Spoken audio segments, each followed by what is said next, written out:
You may have wondered, can I have a list where the indices are not restricted to being integers? And the answer in a sense is yes, and dictionaries are just such a list. So a dictionary can have any type of index, any type of key. The only restriction is that the key must be an immutable object. So strings are okay, tuples are okay, numbers are okay.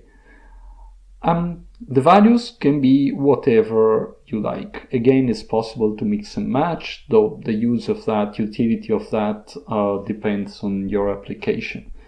This is an example of how you define a dictionary. Instead of having square brackets as for lists, you have to use curly braces.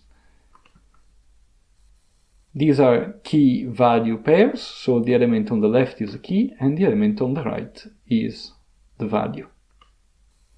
Looking up items in the dictionary is done with an indexing operator that's still based on square brackets, such as for lists.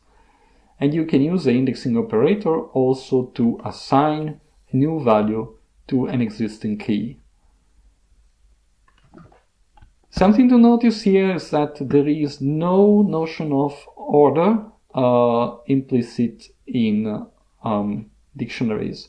So this actually happens to be in the same order as we have entered the data, but that's completely coincidental.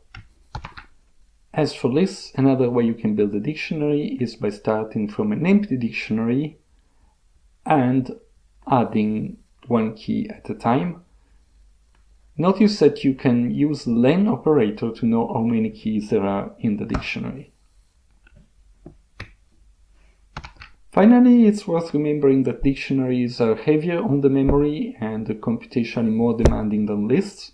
So if you have a dictionary with 10 elements, you'll be fine. With 100 elements, you'll be fine. With 1000 elements, you may be fine. But if you have a dictionary with 10,000 elements, depending also on the elements, you may find that Python starts getting really slow. In that case, you may want to consider whether it is better to store the items as lists or whether maybe you don't need to keep all the data memory at the same time.